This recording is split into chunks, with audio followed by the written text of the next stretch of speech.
Good evening and welcome to Gravitas. I'm Palki Sharma Upadhyay. Let's get started.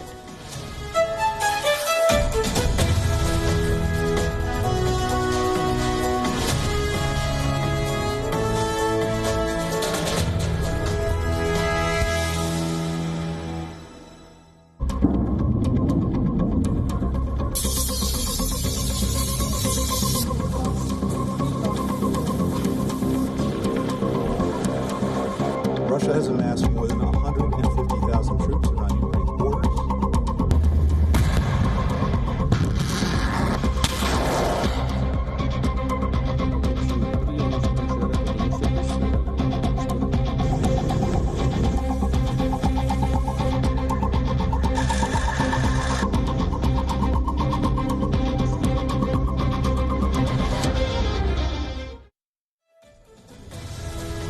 The Winter Olympics will officially end this Sunday. A window is opening up for Vladimir Putin. Many in the West say the Russian president will attack Ukraine after the event. So has Russia begun preparing for an invasion? A series of developments in the last 24 hours have raised concerns. Russia has boosted its troop deployments near the border. Around 190,000 troops have now surrounded Ukraine. There is shelling in eastern Ukraine. People living in Donbass are being asked to leave. Ukraine says Russian separatists have committed 60 ceasefire violations in one day, and tomorrow Putin will oversee a massive nuclear drill. With him will be Belarusian leader Alexander Lukashenko. Is Russia raising the stakes then? Is this the beginning of a war in Ukraine or just another false alarm? On Gravitas tonight we'll discuss that. Also on the show, has a Chinese Manchurian candidate entered the Australian Parliament? Australia's top security agency says Beijing tried to meddle in the 2019 election. We'll bring you the details. A new and stealthy version of Omicron has spread to at least 69 countries. Scientists say it can cause severe illness. In Pakistan, Bill Gates did not get the warm reception he'd hoped for. We'll tell you why the women of Pakistan are miffed with the Microsoft founder. And is wine harmful? The European Parliament is being accused of watering down warning labels on Europe's favourite drink. We begin as always with Gravitas Global Headlines. Sri Lanka's former defense secretary and ex-police chief Pujith Jayasundara have been acquitted and released in Easter attack case. The bombings killed 269 people in 2019 and injured around 500. Canada's parliament cancelled its session as police is set to clear the trucker-led protest that has choked the capital's streets for 3 weeks. Meanwhile, Canadians staged protests against COVID mandates, sitting in hot tubs in freezing temperatures. Hong Kong has identified more than 20,000 hotel rooms for quarantine accommodation as the global financial hub battles a surge in COVID-19 cases. The EU has challenged China at the World Trade Organization, accusing Beijing of preventing European tech companies from using foreign courts to defend their patents. Hundreds of people demonstrated in Brussels on Thursday against a visit of Ethiopian Prime Minister Abiy Ahmed, who is attending the EU-African Union summit. The demonstrators denounced the actions of the Ethiopian government in the region of Tigray, where a civil war has been going on for more than 15 months. Ecuador's National Assembly has approved regulations that will allow women and girls to get easier access to abortions in cases of rape. The decision came following a constitutional court's ruling last April that decriminalized such abortions. More than 280 people were evacuated from a ferry in northwestern Greece that caught fire overnight while heading to southern Italy. Storm Eunice batters Britain and Ireland with record winds of up to 195 kilometers per hour, knocking out power for tens of thousands of people and forcing planes to abort landings. International Olympic Committee President Thomas Bach has criticized Kamila Valieva's coaching staff's treatment of the 15-year-old. After Valieva exited the ice rink in tears following her performance, her coach Eteri Tutberidze did not comfort the Russian and instead asked her why she had given up. Valieva finished fourth in the figure skating final. Lewis Hamilton has finally confirmed he will return to Formula One for the 2022 season. The seven-time world champion admitted that he did consider his future in the sport during the off-season, but said he was raring to go as his team Mercedes launched their new challenger, the W13. This comes just a day after FIA sacked race director Michael Masi in the aftermath of the controversial 2021 season finale.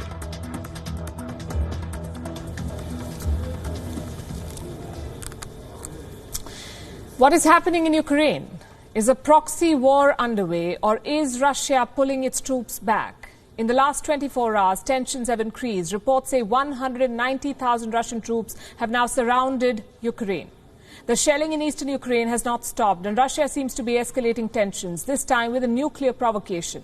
Also, more videos are coming out of Donbass. This is the Stanitsia Luhanska town.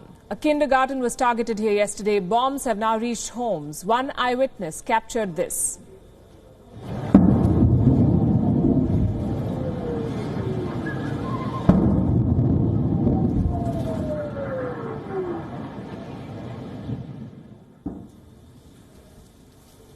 Soon enough, one of the shells fell on a house. A man was seen desperately trying to put out the fire. Ukraine says it has recorded 60 ceasefire violations in 24 hours, 60. Who is behind the shelling? Ukraine is blaming Russian separatists. One soldier is injured. Kiev claims a city was targeted by tanks. You are already aware that the enemy has shelled Ukrainian territories with heavy artillery banned by Minsk agreements. Civilian infrastructure at Stanitsia Luhanska was damaged. At least 2 people were hurt. In Marinka, 1 civilian and 1 serviceman have been injured. Troitsky came under fire from a tank. As the shelling continues, Russian-backed separatists have ordered an evacuation. They want people living in Donetsk to move to Russia. Separatists say Moscow has agreed to provide accommodation to those who leave, and women, children and the elderly should be evacuated first. Why is this significant? Because these separatists say that Ukraine is preparing to launch an offensive. The President of Ukraine, Volodymyr Zelensky, in the near future, will give the order for his soldiers to go on the offensive. Temporary escape will protect your life and health, and that of your relatives. As if on cue, the Russian president also issued a statement. He referred to eastern Ukraine and said the situation there is deteriorating. Right now, we are seeing a deterioration of the situation in Donbass. Is this the beginning of an invasion? Vladimir Putin is raising the stakes. A massive nuclear drill is being planned for tomorrow. Usually they happen in October, but this time Moscow has moved up these drills. The Russian president plans to personally oversee this exercise. Belarusian leader Alexander Lukashenko is also invited. Remember, Belarus shares a border with Ukraine, also with Russia, of course, and Russian forces are already conducting drills in Belarus till the 20th. They're within striking distance of Kiev. Lukashenko is a loyal partner for Putin. He has offered to host Russian nukes in the past. Now, Moscow wants to remind the world that it is a nuclear power. Tomorrow's exercise will involve Russia's strategic forces. They will conduct multiple practice launches of intercontinental ballistic missiles and cruise missiles. In the past 2 days, Russia says it has also withdrawn some troops. And throughout, it has maintained that it will not start a war. But Kiev is not taking chances. The Ukrainian forces have launched drills of their own. Helicopters, tanks and ground forces will train for the next 10 days. And although Ukraine denies the possibility of a large-scale Russian invasion, its top ally, the United States, insists that war is imminent. America says Putin must demonstrate that he won't attack. So let me make this simple. The Russian government can announce today, with no qualification, equivocation, or deflection, that Russia will not invade Ukraine. State it clearly, state it plainly to the world, and then demonstrate it by sending your troops, your tanks, your planes back to their barracks and hangars, and sending your diplomats to the negotiating table. Earlier, U.S. President Joe Biden spoke and said the threat of a Russian invasion remains, quote-unquote, very high. How high is the threat of a Russian invasion right now? It's very high. Why? It's very high because they have not moved any of their troops out. They've moved more troops in. Number one. Number two, we have reason to believe that they are engaged in a false flag operation. They have an excuse to go in. Every indication we have is they're prepared to go into Ukraine, attack Ukraine. America's assessments are being mocked. First they said an invasion is imminent. Then they said it would happen on the 16th of February and 50,000 civilians will be killed. Then they said it could happen any day. This has been going on for more than 3 weeks now. Here's the latest from US Intel. It says a Russian invasion could play out in 3 stages. Stage 1, Russia will manufacture a pretext, a violent event. It can be real or fake. This is what the Americans are saying, something that Ukraine will be blamed for. Stage 2 is theatrics, according to them. Moscow will convene emergency meetings. Proclamations will be issued from the Kremlin. They will declare why Russia needs to respond militarily to the so-called crisis. And stage 3 is an attack on Ukraine. Russia will strike Ukraine with bombs. Communications will be jammed. There will be cyber attacks on Ukrainian institutions. This is what the U.S. assessment says. The United Kingdom is going one step further. It says that Vladimir Putin has already made up his mind. He will invade, and Russian false flag operations have begun. I wish I could give everybody better news about this, but I have to tell you that the picture is continuing to be very grim. And today, as I'm sure you've already picked up, a kindergarten was shelled in what we're taking to be what we know was a false flag operation designed to discredit the Ukrainians, designed to create a pretext, a spurious provocation for Russian action. We fear very much that is the kind of thing we'll see more of over the next few days. So the West continues to press the panic button and dismiss Russia's claims of a withdrawal. Western leaders have gathered in Munich. A 3-day-long security conference is underway, and they call it Davos for Defense. The Munich Security Conference is an annual affair. Needless to say, this time the focus is on Ukraine. They've invited Ukraine's President Volodymyr Zelensky, and he's going. Russia, too, is invited, but he's not going there. It's not going there, in fact, and this is a first. Even in 2014, just before Russia annexed Crimea, they participated in the Munich conference. Not this time, though. It shows how deep the divisions have become. Next week, foreign ministers of the US and Russia will meet again. The good part is they're still talking. The bad part is all of this talk is not delivering a solution.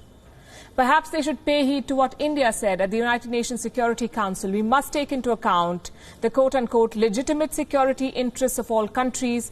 Any steps that increase tension should be avoided by all sides. Have you ever heard about FOMO? It's called the fear of missing out, FOMO. You see someone planning a party or going on vacation, suddenly you fear being left out. FOMO happens to everyone. Even Xi Jinping. You see, China is a communist state. They don't have free and fair elections. So Xi Jinping is suffering from FOMO. What does he do? Interfere in democratic elections elsewhere. This time it's Australia. Earlier this week, a major argument broke out in the Australian Parliament. The issue was China. Prime Minister Scott Morrison attacked his principal opposition, the Labour Party. He accused them of helping the Chinese. Listen in. Mr. Speaker, and he said that as a shadow defence, Mr. Speaker. So I tell you where I do agree, Mr. Speaker. The Prime Minister... We've got another Manchurian...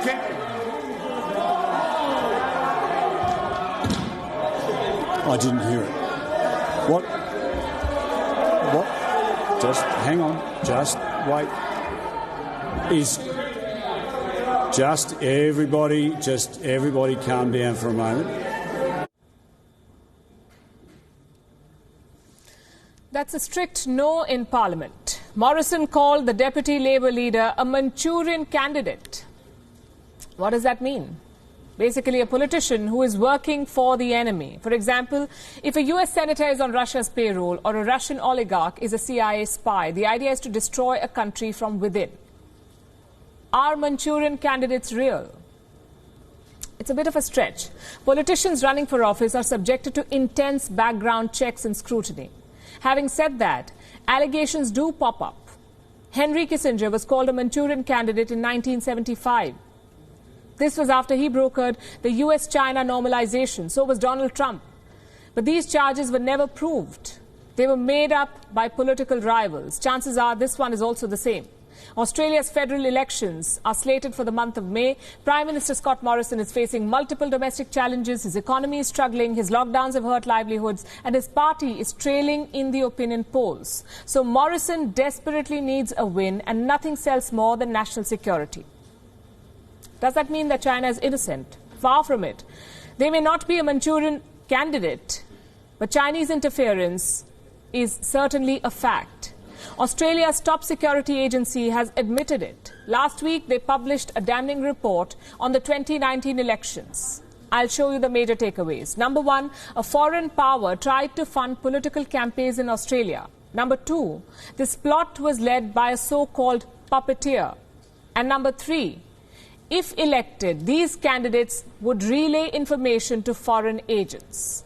Now, this report is like a spy novel. It does not name the foreign power or the puppeteer, but some Australian legislators have made up their mind. They think the puppeteer is this man, Chinese-Australian businessman Chow Chak Wing. Does he fit the bill? We'll lay out the facts for you and you can decide. Since 2004, Chow has donated $4 million to politicians plus $45 million for Australian universities. He has the clout and the pockets. Chow was also accused of bribing Australian politician John Ash. Who gave him that order? According to Australian MPs, it was China. On his part, Chow denies all of these charges. He calls himself a businessman and a philanthropist. Maybe he is. But China's murky role in Australian elections is beyond doubt. In 2019, a Liberal Party member was approached by Chinese agents. They wanted him to run for parliament. Months later, he was found dead in his apartment. In 2020, a Chinese Australian was charged under the new election interference law. His crime? Helping the Chinese Communist Party. Why is Beijing so focused on Australia? We can think of two reasons. Number one, the strategic importance of Australia, a key US ally, a major Pacific power, and a country moving away from China's grasp. Naturally, China wants to change that. And number two, China wants to weaponize ethnicity. Australia's total population is 26 million. Out of these, 1.2 million have Chinese ancestry. Beijing thinks it can turn these people into double agents, and it's a divisive policy. And sadly, some Australian politicians are falling for it. Instead of targeting China, they are targeting Chinese Australians. The fact is, meddling abroad is not new for China. Reports say they helped Rodrigo Duterte win in the Philippines. The FBI says they funded Democrats in 1996. In Nepal, they're allegedly helping the communist parties. You can try stopping China, but they will keep meddling. So what's the solution? Bipartisan opposition to China. That's the only way forward. Parties must stop weaponizing national security. Instead, they must synchronize policies. I'll give you the example of US. Joe Biden is continuing most of Donald Trump's China policies. The fact is, he's expanding them. Australia must do the same. Taking on China is not a partisan issue anymore. It is a national and global interest. And here's another reason to take on China. The Wuhan virus, it has mutated once again. A subvariant of Omicron is spreading rapidly. It's called BA2. And it's fast becoming the dominant strain in several countries. The world is back to asking the same questions. How deadly is this variant? Will it endanger the progress made so far? Will vaccines work on it? And how do we stop it from spreading? Here's a report on all you need to know. The Omicron surge is slowing down. Infections are dropping globally. Restrictions are being removed. But there's a new cause of concern. BA2, a subvariant of Omicron. It's spreading incredibly fast, displacing its sibling in several countries. In Denmark, it's now the dominant variant, triggering 50,000 new infections in just one day. Reports say that BA2 also appears to be becoming a major Omicron lineage. In parts of India, Bangladesh, Pakistan, China, the Philippines, South Africa, Germany, the United Kingdom, and the United States. The steady rise of this subvariant indicates that it has a growth advantage over other circulating variants. This has alarmed health authorities in several countries. Germany says that the BA2 could endanger the progress it has made so far. Should the BA2 variant spread further in Germany, then it would put our success in danger. The fears are understandable. But is BA2 really that dangerous? Scientists are split. Some studies say that BA2 may cause severe disease. But the WHO disagrees. It says that this subvariant is certainly more transmissible, but there's no evidence to suggest that it's more lethal. If we start to see an increase, we could see some further infections of BA.2 after this big wave of BA.1. And I know a lot of people are concerned about this, but this is something that we are looking at. So BA.2 is certainly on the rise, but this is also Omicron. We don't see any difference in terms of severity between BA.2 compared to BA.1. Omicron is not quote-unquote mild. What about vaccines? Will they work on this variant? Yes, say more scientists. They say vaccines appear to be just as effective against BA2 as they are against other forms of Omicron. So most of the assessments so far are reassuring, but the problem is that countries are not doing enough to slow down the transmission of this subvariant. It may not be as deadly, it may not cause severe symptoms, but it's still spreading and certainly mutating. So we still cannot afford to let our guard down.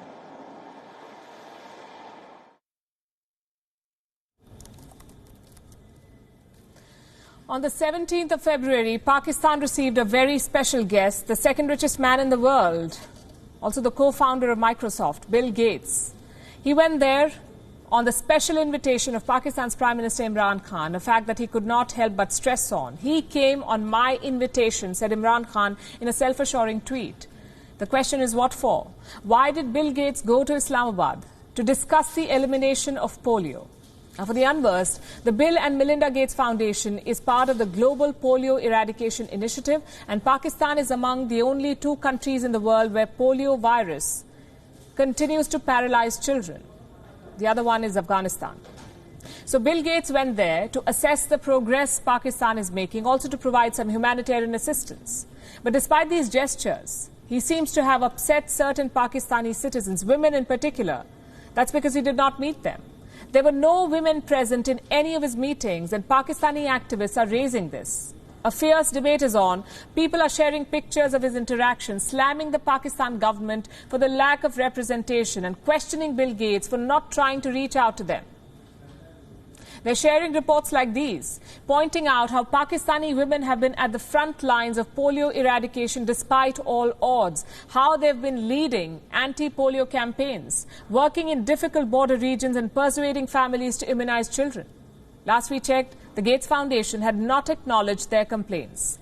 The Pakistani opposition, meanwhile, is slamming Imran Khan for insulting Bill Gates. They're sharing a picture of him seated on a revolving chair, which they say was no way to treat a foreign guest. Maryam Nawaz Sharif has called it rude and arrogant. Ehsan Iqbal, another opposition leader, says it shows how Imran Khan has an inflated ego. He shared some figures on how Microsoft was worth more than Pakistan's entire GDP and how its annual revenue is more than Pakistan's total annual exports. It's amusing that political discourse in Pakistan has fallen to such a level where politicians do not hesitate in insulting their own country, also the miseries of their own people. Look at this headline. A minister in Pakistan has asked people to use less fuel in order to avoid a price hike. His name is Shibli Faraz. He is the Federal Minister for Science and Technology, and he wants people to reduce fuel consumption. If they don't, prices will rise, he says. हम यही उम्मीद कर सकते हैं कि ये prices एक तो नीचे आए, कुछ जो है तो हमें जहां तक मुमकिन हो सके थोड़ा कम फ्यूल इस्तेमाल करना चाहिए और मैं समझता हूं क्योंकि सख्त वक्त में यही होता है कि जिंदगी देखिए नॉर्मल नहीं रह सकती है. You heard that. Life can't always stay normal. You've got to adjust. How about telling this to Imran Khan? He's struggling to adjust to the changing political dynamics. The army has abandoned him. The allies are conspiring against him. The opposition is planning a no-confidence vote. There are rumors of another nationwide movement. We hope he has enough political fuel to adjust to these changes. Every day we learn something new about China. More bad than good. This week too, we learned something new. If you buy illegal plants in China, you could be imprisoned for 7 years. If you buy endangered animals, you could end up spending your whole life in jail, or worse, the death penalty. But what if you buy trafficked women or children? Your maximum punishment is 3 years in jail, even less if there was no abuse. I'll recap that for you. 7 years for buying an illegal plant, 3 years or less for buying a trafficked human being. This sums up China's attitude towards women.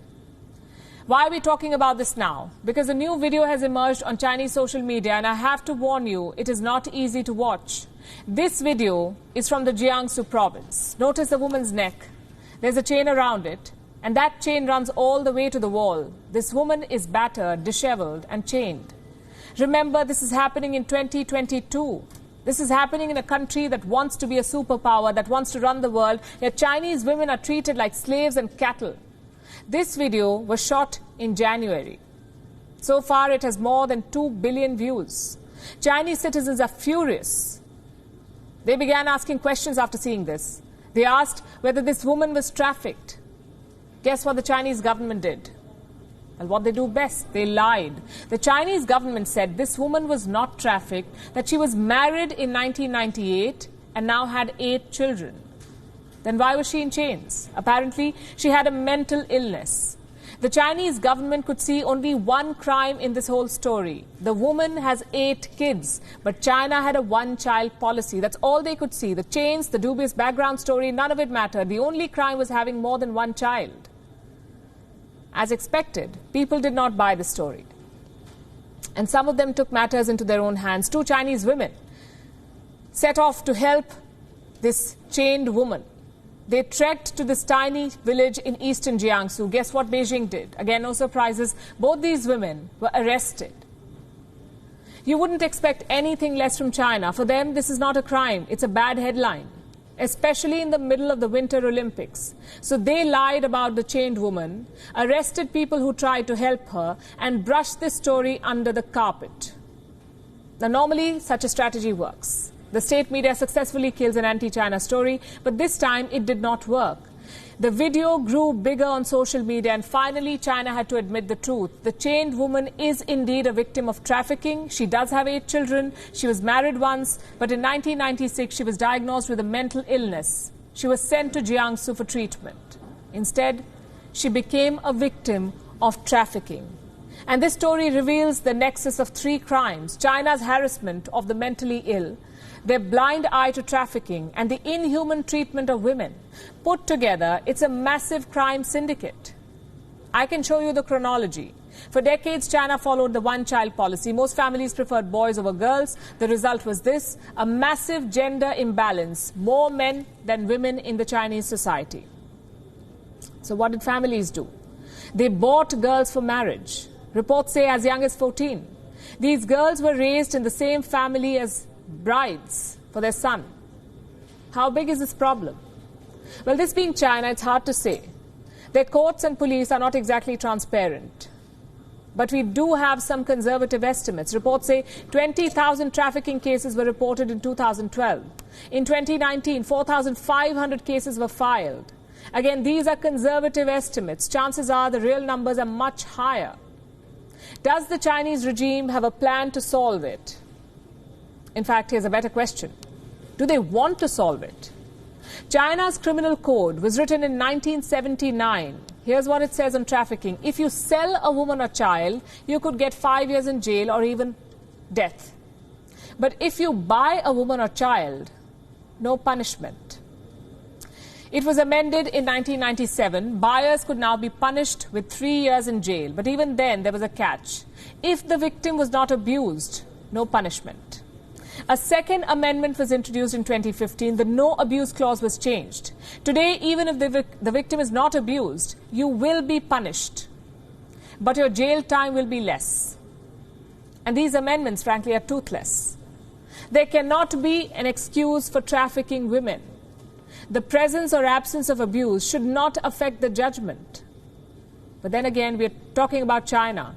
They silenced a world-famous tennis player. They made her disappear for weeks. What chance do ordinary Chinese women stand? Global agencies must take note of this trafficking ring. Who knows how many Chinese women are suffering? How many victims have been silenced? And none of this can happen without the state's tacit support. Just think about it. We're talking about a regime that decides how many children you can have, what you can say on the internet, what video games you can play. How hard could it be for them to crack down on trafficking if they wanted to? We'll turn to West Asia now, where the Iran nuclear deal may be saved after all. Remember, this is Joe Biden's pet project. He desperately wants a win. He helped negotiate this deal as vice president. But his predecessor, Donald Trump, pulled America out. Now Biden has a chance to revive it. So far, he has invested a lot of political capital on this effort. Until now, there was little to show for it. Months of deadlock, threats, counter-threats, but no progress. At the Vienna talks, the equation is complicated. America and Iran are not talking directly. Iran talks to Europe, and then Europe relays the message to America. It's a rather complicated setup. And until now, an unsuccessful one. But this week, there appears to have been a breakthrough. Let me show you what Iran's top negotiator said. After weeks of intensive talks, we are closer than ever to an agreement. Our negotiating partners need to be realistic, avoid intransigence, and heed lessons of past 4 years. Time for serious decisions. Coming from Iran, this is huge. They're saying a deal is, quote-unquote, closer than ever. What about the Americans? The same assessment. The U.S. State Department says the talks are in the final stages. Is that we are in the midst of the very final stages of, as I said before, a complex negotiation with the key stakeholders here. This is really the decisive period during which we'll be able to determine whether a mutual return to compliance with the JCPOA is in the offing or if it's not. The French are even more optimistic. Paris says the nuclear deal could be revived in days, but two questions remain. One, are Russia and China on board? And two, what will clinch the deal for Tehran? Let's deal with the first question. The French foreign minister says all parties are in agreement. Presumably, that includes Russia and China. President Macron did discuss the Iran nuclear deal with President Xi Jinping on Wednesday. Here's what the French statement said. The two sides agreed to continue and intensify joint efforts to reach an agreement in Vienna and ensure that Iran fully complies with its nuclear obligations. Interestingly, the Chinese statement does not mention this. Moscow and Beijing have not set any timetable for reviving the deal. Question number two, what will clinch the deal for Iran? Two things. Number one, the lifting of U.S. sanctions. Think of it as a gesture of goodwill. And number two, a political statement from the U.S. Congress. Now, this demand is very important. Iran wants the U.S. Congress to ratify the nuclear deal. Will it change anything? Well, technically, no. Such a resolution does not have a binding effect on the White House. Having said that, there is symbolic value. If Biden signs the deal, it is one person's promise, even if he's the U.S. president. If the Congress signs the deal, it is bipartisan. Symbolically, it is a promise by the people of America. And you cannot blame Iran for this demand. America is not exactly famous for keeping their word. They betrayed Iran once in 2018. If Biden's successor is Republican, chances are they will do the same. So Tehran is right in asking for a guarantee. The question is, can President Biden secure it? 175 House Republicans and 33 Republican senators have written a letter to their president. Their threat is straightforward. Anything you decide in Vienna will have to be approved by us. If you don't consult us, we will kill your nuclear deal. Can the Republicans do that? Well, looking at the numbers, no, they cannot. The Democrats control both the Senate and the House, so chances are the deal will be ratified easily. But there is a bigger problem. What Iran is looking for is bipartisan support, that the next Republican president will not walk out of the deal. And this letter that the Republicans wrote defeats that purpose. It basically tells Iran that Republicans are not on board. And this controversy exposes two American failings. A, the falling prestige of the US. Nobody takes their promise seriously anymore. And B, Biden's repeated failure to unite the country. This nuclear deal could be a game changer for West Asia. Yet Biden's pals in Washington cannot be bothered. So that was politics and policy, and a lot of it. Let's talk about innovation and technology now. You and I will soon be able to take a flying taxi to the airport, we're told. Companies around the world are working towards bringing flying cars to our cities. These flying cabs will reduce travel time to a fourth and will be cheaper than a helicopter ride. You may be able to book one in 2 years' time. Here's a report. It may not be too long before you see air taxis in the sky. We are talking 2025. That's 3 years from now. A Japanese airline plans to bring air taxis to Osaka by then. Flying vehicles will be connecting the airport to the city centers. They will reduce travel time to 1/4. In Singapore, air taxis could be taking off before 2025. The country is looking at a 2024 launch. The plan is similar.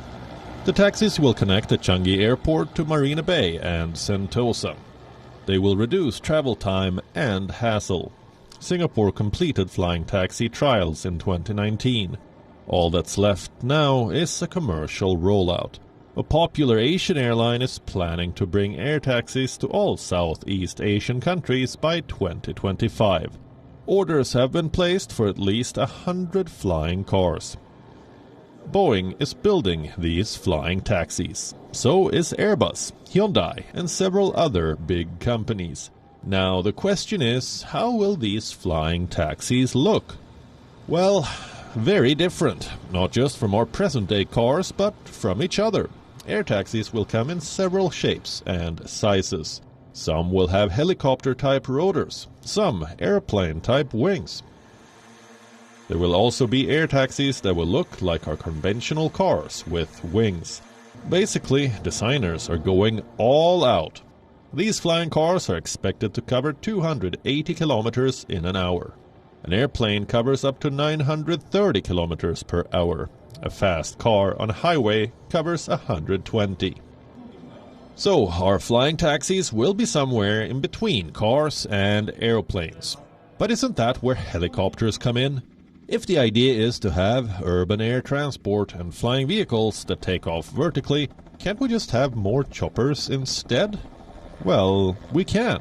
But air taxis are more advanced. They are also quieter than helicopters, at least 100 times. They are also safer, cleaner, and cheaper.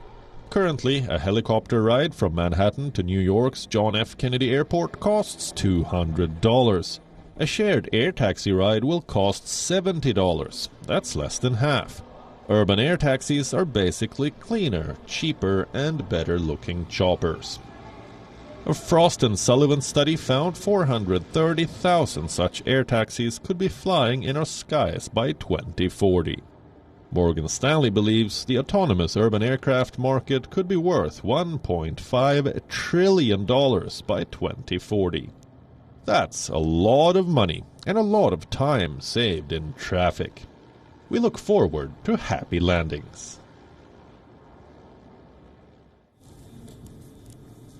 That is the end of another week. How many of you are looking forward to wrapping up work, maybe going home and unwinding over a glass of wine? Not too long ago, we told you a glass of wine is not fine. We told you how wine, like every other alcohol, causes cancer, how wine can kill you.